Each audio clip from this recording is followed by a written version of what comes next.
কোনো কিছু করার কথা আছে বা ছিল, এমন বাক্য আমরা ইংরেজিতে ব্যবহার করব। ইংরেজিতে বলবো, I am suppose to buy a pen. যে আমার একটা কলম কেনার কথা আছে। I was suppose to buy a bike. আমার একটা বাইক কেনার কথা ছিল। They are suppose to play football. তাদের ফুটবল খেলার কথা আছে।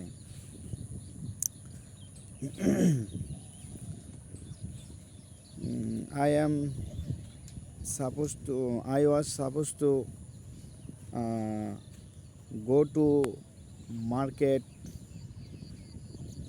আমার মার্কেটে যাওয়ার কথা আছে। আই অ্যাম সাপোজ টু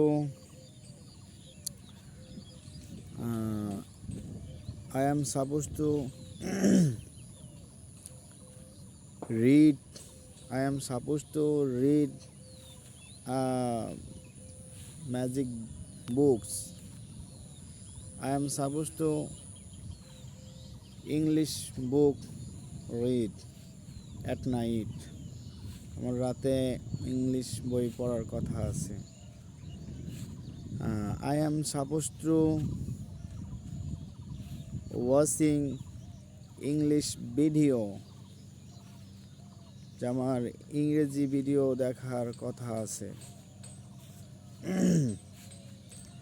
তো আমরা কোনো কিছু করার কথা আছে বা ছিল,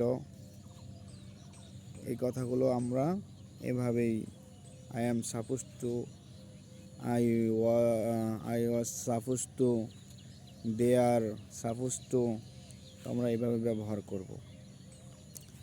তারপর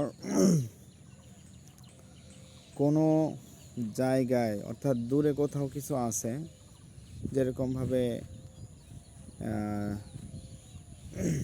দেয়ার ইজ এ কার, সেখানে একটি গাড়ি আছে। দেয়ার ওয়াজ এ কার, সেখানে একটা গাড়ি ছিল।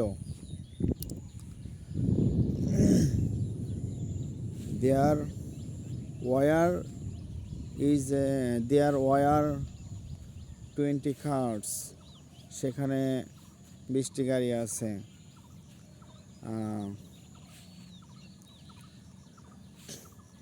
দেয়ার